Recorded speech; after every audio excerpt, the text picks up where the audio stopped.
Magandang gabi, Luzon, Visayas at Mindanao. Narito na ang nagkakaisa at pinakamalawak na pagbabalita. Sa pangunguna ng Presidential Communications Office na kinabibilangan ng Philippine Information Agency, Philippine News Agency, Presidential Broadcast Service, Radyo Pilipinas, IBC at PTV. Mula sa PTV, ako po, ni Sheila Salaysay. Ihahatid namin ng mga komprehensibo at mahalagang balita mula sa iba't ibang bahagi ng bansa. Mula sa PTV, ako po, si Josh Garcia. Ito ang Balitang Pambansa. Ngayong gabi sa Balitang Pambansa, kasunod ng patuloy na pagsisikap ng Marcos Jr. Administration, bilang ng pamilyang Pilipino na nagsasabing nagugutom at naghihirap, bumaba ayon sa isang survey. Mahigit 50 urgent care at ambulatory service centers ng Health Department na papakinabangan na ng publiko. Commission on Elections, all systems go na para sa Hatol ng Bayan 2025 sa Lunes. Pangulong Ferdinand R. Marcos Jr. nagpaabot ng pagbati kay Pope Leo XIV. At Pope Leo XIV, makailang beses nang bumisita sa Pilipinas bago hiranging Santo Papa.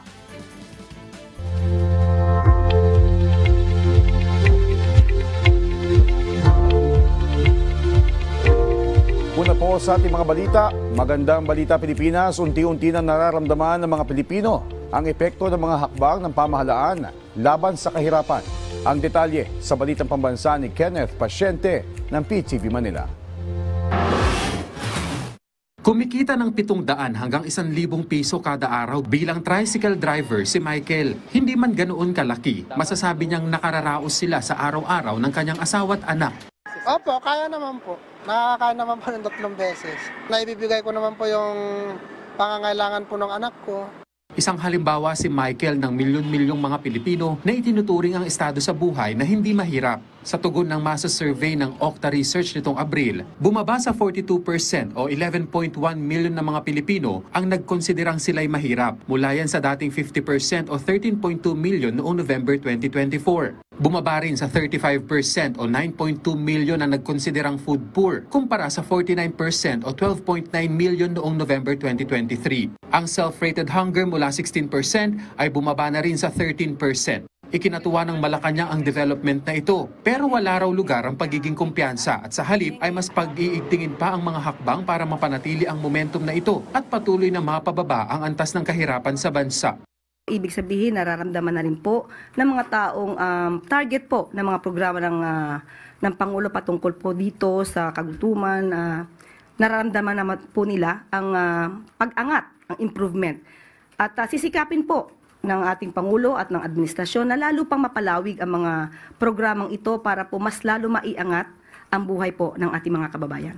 Ikinalugod din ng Pangulo ang naitalang pagtaas ng gross domestic product ng bansa sa unang quarter ng taon. Giit ng Malacanang, patunay na nagbubunga na ang pagsisikap ng pamahalaan, pero tuloy pa rin daw ang trabaho. Lalong pagbutihan ang trabaho, lalong maging concern sa mga pangangailangan ng taong bayan. Mula PTV Manila, Kenneth Pasyente, Balitang Pambansa.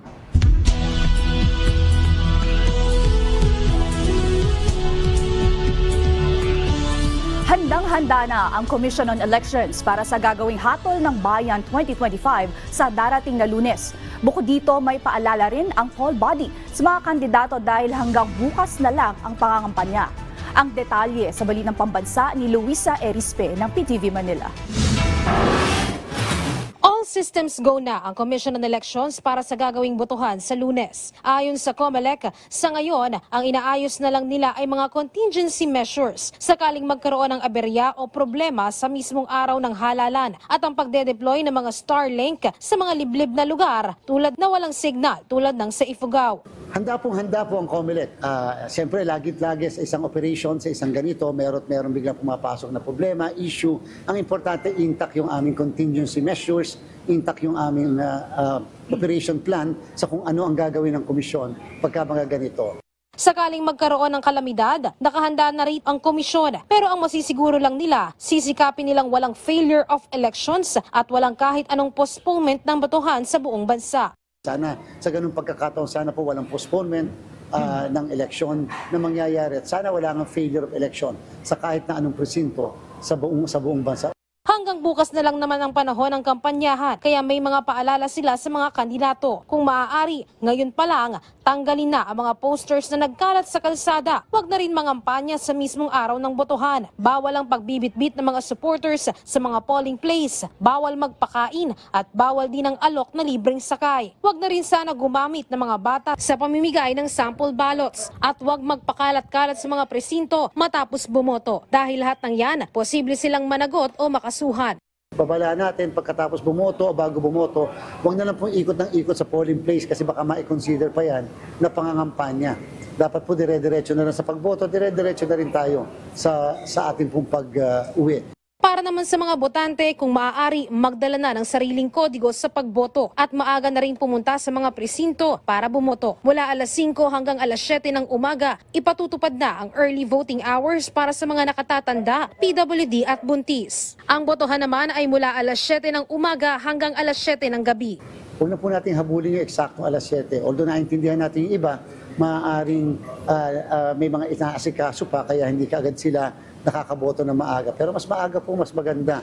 Simula bukas, nakabantay na rin ang COMELEC sa mga posibleng kaso ng vote buying dahil aminado sila sa mga susunod na araw posibleng talamak ang mga ngahas na mamili ng boto. Pero nakikipag-ugnayan na sila sa Philippine National Police para rito. Samantala, ayon naman sa Malacanang, alinsunod sa utos ni Pangulong Ferdinand R. Marcos Jr., mayroong 24/7 na monitoring post na binuo ang COMELEC kasama ang Department of Information and Communications Technology o DICT para labanan umano ang disinformation. Mayroon ding mga International Election Watchdogs na mag-oobserba sa halalan sa Lunes. Ayon kay Palace Press Officer Attorney Claire Castro, ang presensya nila sa bansa ay magpapatunay na malinis at maayos ang halalan sa Pilipinas.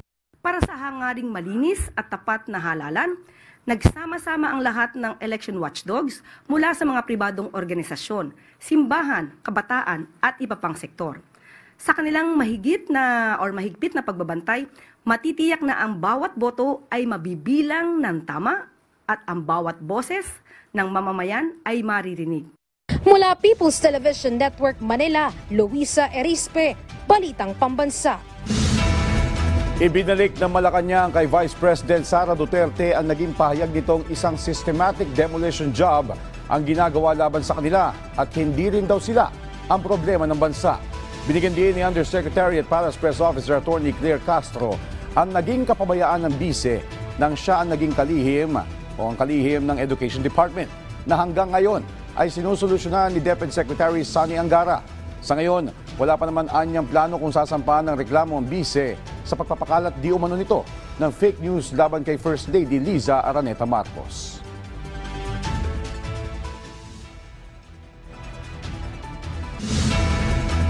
Samantala, ikinatuwa ng mga residente ng Quezon Province ang pre-termination ng Quezon Metropolitan Water District sa joint venture agreement nito sa Prime Water.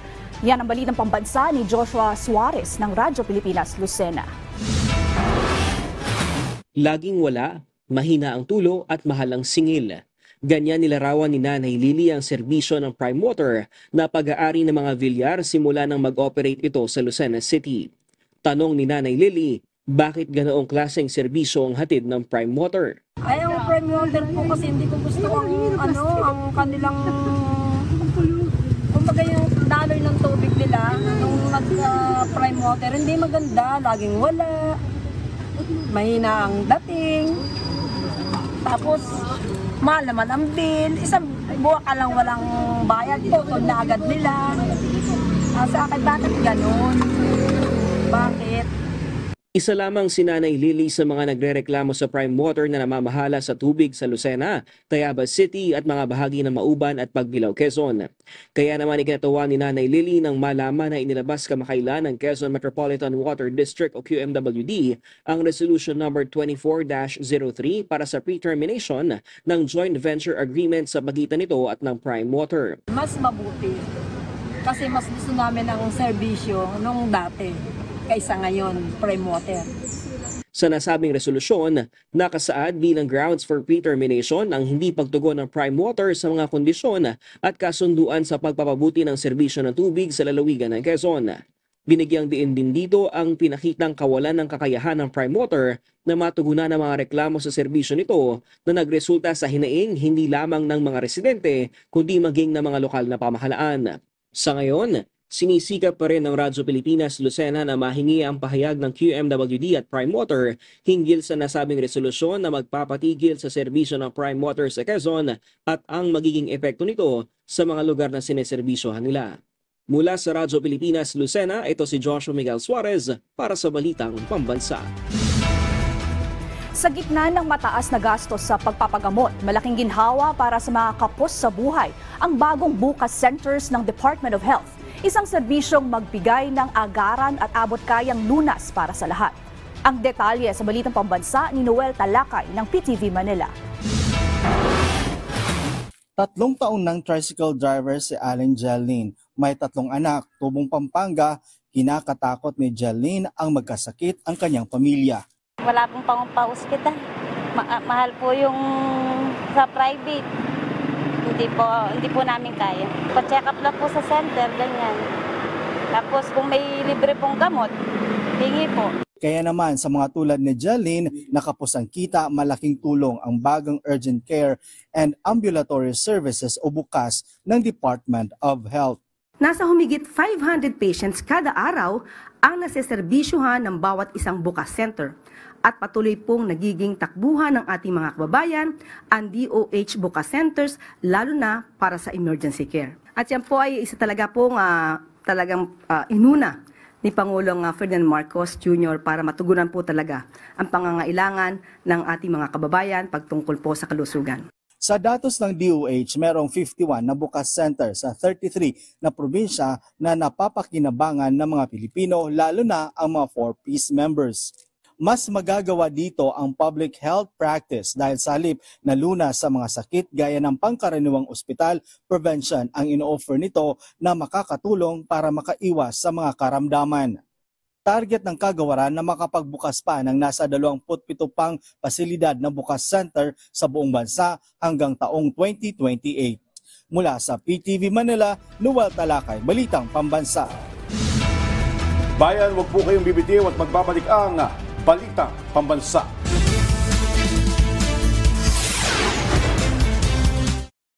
Sa araw na magdidesisyon, ang mahigit 68 milyong Pilipino, nakaantabay ang buong puwersa ng Integrated State Media para sa Hatol ng Bayan 2025. Live mula sa sentro ng aksyon, mula Luzon, Visayas, hanggang Mindanao. Maglalatag ng pinakasariwang balita at impormasyon at masusubaybayan saan man sa mundo sa pamamagitan ng aming digital platforms kasama ang inyong mga pinagkakatiwalaang mamamahayag at tagapagbalita. Mag-aantabay at hihimay sa bawat usapin habang pumipili ng mga bagong lider ang buong sambayanan. Hatid ng pinagsamang lakas ng pinakamalalaking institusyon ng media sa ilalim ng Presidential Communications Office, Presidential Broadcast Service, Philippine Information Agency, Philippine News Agency, IBC, at PTV. Makibahagi sa kasaysayan, makiisa sa Hatol ng Bayan 2025. PTV Consumer Watch, bantay presyo sa gasolina.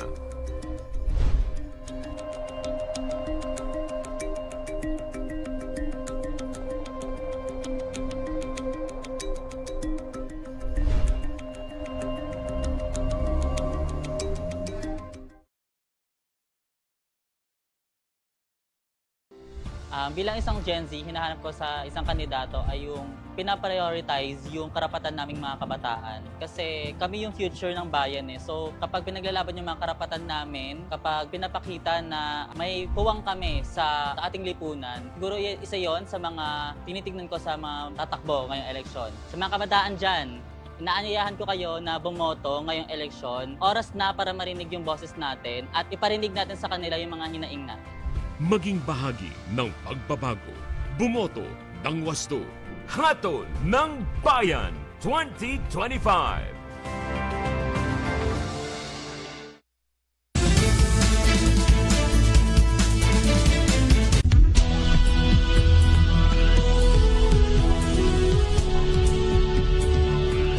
Bukod sa campaign rally, nagsagawa rin ng press conference sa mga pambato sa pagkasenador ng Alyansa para sa Bagong Pilipinas sa Mandaluyong City. Ang detalye sa Balitang Pambansa ni Daniel Manalastas ng PTV Manila Live. Daniel. Joshua, puspusan nga ang pangampanya ng mga pambato ng Alyansa para sa Bagong Pilipinas ilang araw na lang bago ang Hatol ng Bayan 2025. Ika nga Joshua, nagsagawa sila ng last minute na campaign, ngayong nalalapit na ang halalan. Sa huling press conference ng mga pambato ng Alyansa para sa Bagong Pilipinas, binalikan nila ang nagdaang kampanya mula noong Pebrero at naniniwala sila malaking bagay ang presensya ng Pangulo na nangangampanya para sa kanila. Ika nga kasama namin sa mga rallies. Kasi tingnan nyo lang yung resulta sa mga surveys. Majority noon, 1 to 8, 1 to 9, minsan 1 to 10 pa. Pasok na karamihan miyembro ng Alyansa. So what does it tell you? Sabihin, magaling magkampanya yung Pangulo because majority ng kanyang nasa line-up ay pasok doon sa Alyansa, dito sa pinipili ng mga tao. Makikita mo siguro doon sa 12, walang nagawa. Di ba? Wala akong masamang record except that yung ganun siguro yung pananaw ng presidente. So, lahat ng naniniwala sa presidente ay bibigyan kami ng pagkakataon at titignan din ang aming karanasan, adikain, ano ang mga plano namin gawin, yung aming track record at yung aming experience. So malaking bagay yan, malaking tulong sa amin yun. Iba yung Pangulo ng Pilipinas ang naniniwala sa'yo. Napakahalaga. Alam mo, tuwing maalala ko yung suportang binigay sa amin ng Pangulong Marcos, kinikilabutan ako. I'm having goosebumps. No? Because talagang totohanan at talagang unequivocal yung kanyang suporta sa slate. Una-una kaming 12 no? Hindi kami nagpresenta eh. Talagang pinili nila na kami mapasama doon sa slate. Yan ang isang masasabi ko. Sa naging 16 na campaign rallies na ginawa ng grupo, satisfied naman daw ang ilang kandidato. Hindi rin daw nila minamasama kung hindi manapili ng ilang religious groups na i-endorso. So ang attitude ko, dalin man o hindi, igalang natin yung kanilang pasya.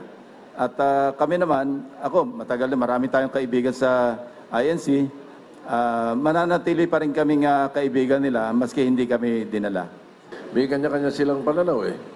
So, meron din silang kanya-kanyang gustong tulungan. Ganun eh. So, to each his own. Alangan ba naman, ipangangalandakan ko ang sarili ko sa kanila kung ayaw naman nila ng pamunuan. So, what I'm going to do na lang siguro is we just have to pray. Diba?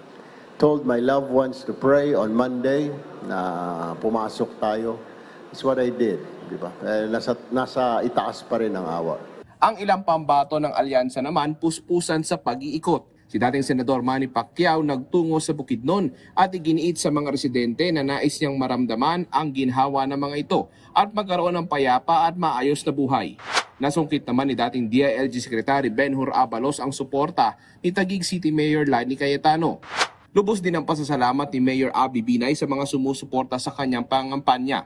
Sinuyod naman ni Senator Francis Tolentino ang Laguna at Cavite. Nag-motorcade si Tolentino sa Cavite habang dumalo siya sa isang pulong sa Laguna kung saan binigyan diin ang pagtugon sa mga pangailangan ng bawat pamilyang Pinoy.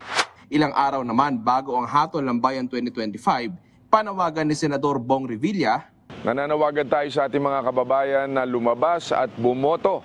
Isa itong mahalagang tungkulin ng bawat isa. Sumama naman si dating Senador Manny Villar, Senator Mark Villar at Senator Cynthia Villar sa pangampanya ni Representative Camille Villar sa Las Piñas. Hinggil naman sa bagong Santo Papa, dalangin ni Senador Lito Lapid na sana raw ay maging kasangkapan ng may kapal ang bagong Santo Papa upang mapangalagaan ang mga mananampalataya. Si Senadora Pia Cayetano bumisita naman sa Cebu kung saan nakapulong niya sina DOTR Secretary Vince Dizon at Cebu Governor Gwendolyn Garcia. Ongoing naman yung meeting di avance na sinasagawa dito nga sa Mandaluyong City kung saan dumating na yung mga pambato ng Alyansa para sa Bagong Pilipinas at nagsagawa na sila ng kanilang mga talumpati. Joshua? Maraming salamat Daniel Manalastas ng PTV Manila. Para sa Hatol ng Bayan 2025, inilunsad ng Department of Information and Communications Technology ang isang Threat Monitoring Center para tukuyin at pigilan ang pagkalat ng maling impormasyon. Iyan ang balitang pambansa ni Rod Lagusad ng PTV Manila. Para masiguro na magiging malinis ang eleksyon, mas pinaigting pa ng pamahalaan ang paglaban sa fake news, misinformation at disinformation kasunod na rin ng direktiba ng Pangulo. Sa inilunsad na 24/7 Threat Monitoring Center na isang real-time digital command post, nakatutok dito ang Cybercrime Investigation and Coordinating Center ng Department of Information and Communications Technology at Task Force Katotohanan, Katapatan at Katarungan sa Halalan ng Commission on Elections, kasama ang Presidential Communications Office at iba pang mga ahensya. Panawagan ni PCO Secretary Jay Ruiz sa iba't ibang social media platforms na makiisa sa gobyerno sa pag-takedown sa mga content na nagpapakalat ng maling impormasyon. Binigyang diin ng kalihim na mahalaga ang mabilis na pag-aksyon para hindi na kumalat ang mga ito at makaapekto sa publiko. Nanawagan ako sa bawat isa sa inyo na mas maging mapanuri. Marami pong nanginira, lalo-lalo na sa ating gobyerno. Huwag kaagad maniniwala at kung may duda kayo sa impormasyon na ibinabato sa internet, pwede niyo pong i-report agad dito sa KKK. Para kay Bella na isa sa milyon-milyong social media user sa bansa, mas maingat na siya pagdating sa mga impormasyon na kanyang napapanood o nababasa. I make sure na authentic, number one, and dapat po talaga is reliable yung source, and pina-fact check ko po talaga siya. Sa mga iba dyan, let's just make sure na tama yung binabasa natin. Anya, dapat mapagkakatiwalaan ng source ng impormasyon. Dito sa Threat Monitoring Center ay may 3 level pagdating sa pag-access. Ito ang mga analyst, investigator at supervisor. Ang mga analyst ay mula sa iba't ibang mga ahensya gaya ng COMELEC, National Bureau of Investigation, PNP Anti-Cybercrime Group, National Intelligence Coordinating Agency at CICC. Bawat ahensya ay maaring mag-imbestiga o tumanggap ng reklamo. Ang mga supervisor ang magka-classify sa mga reklamo na binubuo ng Legal at Education and Information Department ng COMELEC at saka ipapadala sa mga investigator na mula sa mga law enforcement agencies na may kanyang-kanyang specialization tulad ng cybersecurity, foreign interference at iba pa. Na-map out natin. We have an application, we have a system to map out po and determine yung hindi lang yung isang post but yung candidate mag-connecting post niya na similar, so you can determine whether it's from a farm, from a particular singular source na coordinated kung pagpapakalat ng isang narrative. Anya, independent ang system na ito at hack-proof. Pagka na-trace kayo, mga troll farm kayo, mag-iingat kayo. Kung magtago na kayo, umalis na kayo ng bansa, dahil election offense po yan. So 1 year ang pinakamababa.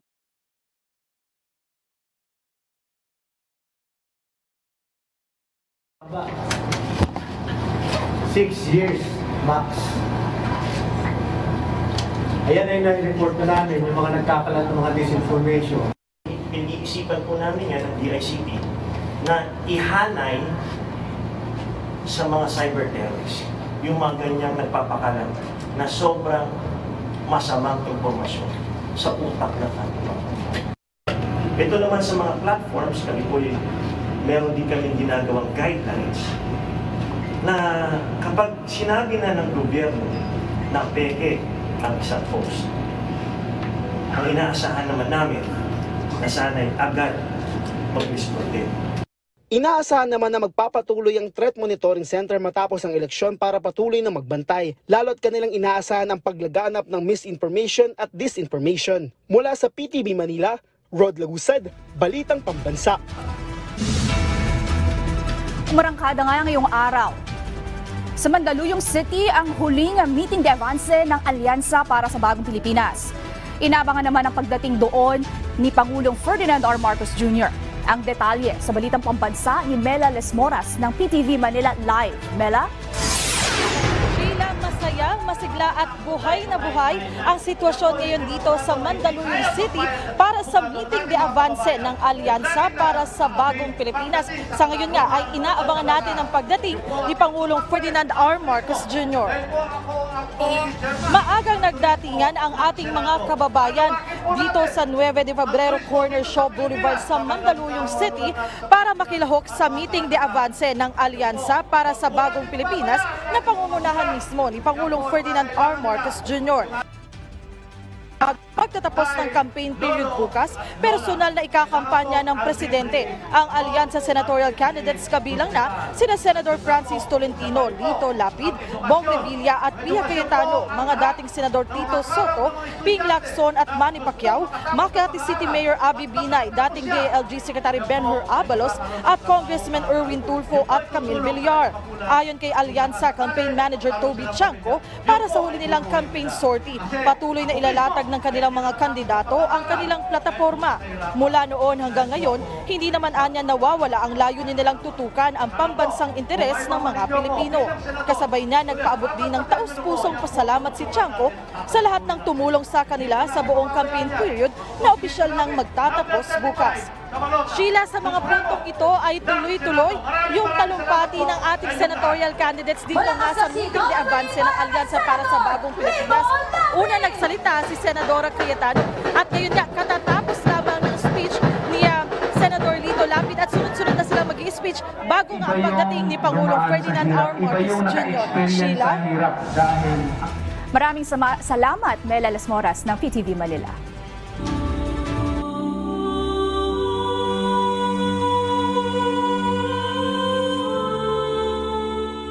Nagpaabot ng pagbati si Pangulong Ferdinand R. Marcos Jr. sa bagong halal na Santo Papa na si Cardinal Robert Francis Prevost ng Estados Unidos na tatawaging Pope Leo XIV. Malugod na ipinaabot ng Pangulo ang pagbati sa bagong mamumuno ng Simbahang Katolika sa ngalan ng milyong-milyong Pilipinong Katoliko. Ipinagdarasal daw ng Pangulo ang patuloy na ilapit ng bagong Santo Papa ang simbahan, lalo na sa mga kapuspalad at nasa laylayan ng lipunan. Tiwala naman ang punong ehekutibo na buong sambayanang Pilipino ang mag-aalay ng dasal sa Santo Papa na magkaroon ng lakas at maayos na kalusugan, karunungan at malasakit. Umaasa rin ang Pangulo na magiging inspirasyon ang bagong Santo Papa sa buhay ng nakararami na magpatuloy sa pang-araw-araw na pamumuhay kasama ang Diyos. Matapos ang 3 beses na botohan, nakapili na ng bagong Santo Papa ang Simbahang Katolika. Kanina madaling araw, inanunsyo mula sa Vatican ang pagkakahalal kay Cardinal Robert Francis Prevost bilang ika-267 Santo Papa. Ang detalye sa Balitang Pambansa ni Gab Villegas ng PTV Manila.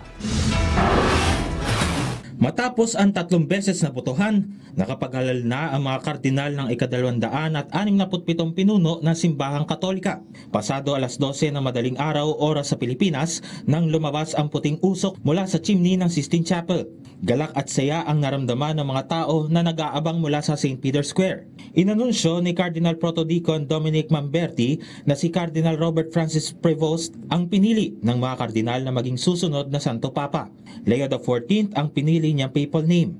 Sa kanyang unang Orbe et Orbi blessing, binasbasan niya ang mga nasa St. Peter's Square. Nagpasalamat rin ang bagong Santo Papa sa mga kardinal na nagluklok sa kanya, maging sa kanyang sinundan na si Pope Francis. Dobbiamo cercare insieme come essere una chiesa missionaria, una chiesa che costruisce i ponti, il dialogo, sempre aperta a ricevere come questa piazza con le braccia aperte a tutti coloro che hanno bisogno della nostra carità, la nostra presenza, il dialogo, l'amore. Isinilang si Leo XIV noong September 14, 1951 sa Chicago, Illinois sa Estados Unidos. Siya ang unang Augustinian Pope at ikalawang Santo Papa na galing sa Amerikas. Nagtapos siya sa kursong Philosophy at Mathematics noong 1977 sa Pennsylvania at pumasok sa seminaryo upang maging bahagi ng Augustinian Order. 1982 naman nang siya ay ordinahan bilang pare sa Augustinian College of St. Monica sa Roma. Mahabang panahon ang ginugol ni Prevost para maging misyonero sa Peru bago maging pinuno ng mga Agustino. Taong 2014 nang siya ay talaga ni Pope Francis bilang Apostolic Administrator ng Diocese of Chiclayo sa Peru at kalaunay bilang obispo noong 2015. 2019 naman nang italaga siya ni Pope Francis at Pangulo ng Pontifical Commission for Latin America si Prevost kung saan ay inakyat siya bilang arsobispo. Enero naman ng nakaraang taon ay itinalaga siya ang kardinal ni Pope Francis. Ilang beses na rin bumisita si Prevost sa ating bansa bago pa siya naging Santo Papa. Taong 2004, nang unang beses bumisita sa Cebu si Father Prevost na nooy Prior General ng mga Agustinian para basbasan ng friary sa lugar. Taong 2008 at 2013 nang basbasan rin ni Father Prevost ang Formation House ng mga Agustino sa Intramuros, Maynila. Sa mga nasabing taon ay nakadaong pangpalad ni Father Prevost si Manila Archbishop Emeritus Gaudencio Cardinal Rosales at ang nooy Arsobispo ng Maynila na si Luis Antonio Cardinal Tagle. 2010 naman nang magsagawa ng misa si Father Prevost sa San Agustin Church sa Intramuros, Maynila para sa Intermediate General Chapter ng kanilang kongregasyon. Isa rin sa kanyang binisita ang Basilica Minore del Santo Niño sa Cebu. Alas 5 ng hapon, oras sa Pilipinas, ay pangungunahan ang una niyang misa bilang Santo Papa kasama ang mga kardinal para sa pagtatapos ng conclave na gagawin sa Sistine Chapel. Mula sa People's Television Network, Gabo Milde Villegas para sa Balitang Pambansa. At dyan po nagtatapos ang 30 minutong ulat sa bawat sulok ng bansa. Samahan niyo po kami muli mamayang alas 9:30 ng gabi para sa updated at pinalakas pang balitaan mula sa PTV. Ako po si Josh Garcia. Ito ang pinalawak na puwersa sa pangunguna ng Presidential Communications Office, kabilang ang Philippine Information Agency, Philippine News Agency, Presidential Broadcast Service, Radyo Pilipinas, IBC at PTV. Mula sa PTV, ako naman po si Sheila Salaysay. Hatid sa inyo ang komprehensibong paghimay sa mahalagang usapin dito lang sa Balitang Pambansa.